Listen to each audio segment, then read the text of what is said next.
আসসালামু আলাইকুম রহমতুল্লাহ। প্রিয় দর্শক, কেমন আছেন? আশা করি ভালো আছেন। প্রিয় দর্শক, প্রাথমিকের তৃতীয় ধাপে শিক্ষক নিয়োগ পরীক্ষা বাতিলের দাবি।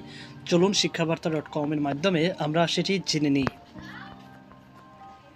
রাজবাড়ীতে প্রাথমিক বিদ্যালয় শিক্ষক নিয়োগ 2023 এর তৃতীয় ধাপের পরীক্ষা প্রশ্ন ফাঁসের অভিযোগ তুলে তা বাতিল ও পুনরায় পরীক্ষা গ্রহণের দাবি জানিয়েছে রাজবাড়ীর সচেতন নাগরিক।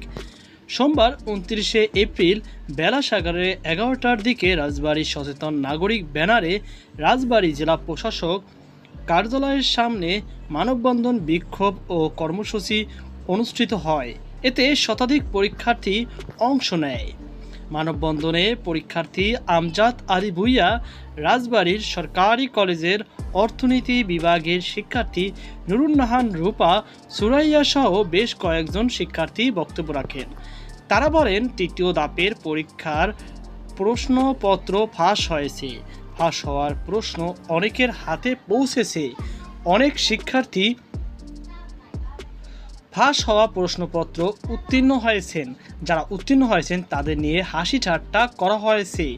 দ্রুত সময়ের মধ্যে নিয়োগ পরীক্ষা বাতিল ও মৌখিক পরীক্ষা বন্ধের দাবি করেন তারা। তো প্রিয় দর্শক, এই ছিল আমার সর্বশেষ আপডেট তথ্য। ভিডিও সংক্রান্ত যদি আপনার কোনো মতামত থেকে থাকে তাহলে অবশ্যই কমেন্ট বক্সে জানাবেন। সকল ভালো থাকুন। আল্লাহ হাফেজ।